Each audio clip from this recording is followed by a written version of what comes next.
Today's lesson is about productivity because most people have a false sense of productivity. They believe they're productive when really they are just busy. So what is the difference? When you are busy, you are investing your time into doing things that are of little significance. Seneca gives an analogy of ants crawling up to the highest point of a bush just to crawl back down. They probably felt productive on that climb, but did they accomplish anything? No. So some things that make you feel productive but really just make you busy is like regular every single day tasks, like cleaning, eating, showering, going to work. Like you have to do these things so there's not a consequence. So it's really more of a bill than an investment. Being productive is focusing on investing inside of yourself. What are things that can compound? Could you write and read every day? Could you work on a skill? Could you go to the gym? Yes, because these will invest into yourself and compound, and that is where you will get a real sense of productivity.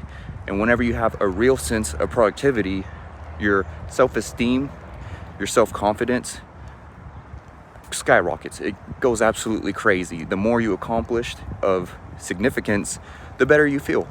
And the better you feel about yourself, and the better other people feel about you, the more they respect and admire you.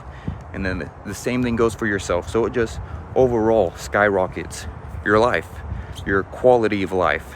Now, when it comes to productivity, it's super important that you find out your priorities, because out of all of the things that could benefit your life, there's something that could benefit the most.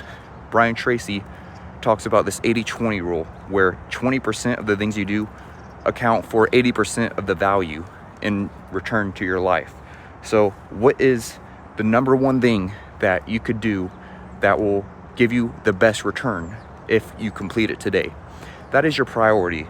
And whenever you have your number one priority, it is super important that you focus on it and don't lend your focus to distractions. This is super easy. And how successful people do this is they just turn off their electronics. They're not even in the room with it. They go into a room with just their task, their focus, their priority, and they work on it until it's completed, until it gets done. And once you do that, that is how you feel amazing, because you have accomplished something of significance. So ask yourself, are you productive or are you busy? Just make sure that you're not working. No, make sure you're working to live and not living to work. And as always, stay sedulous.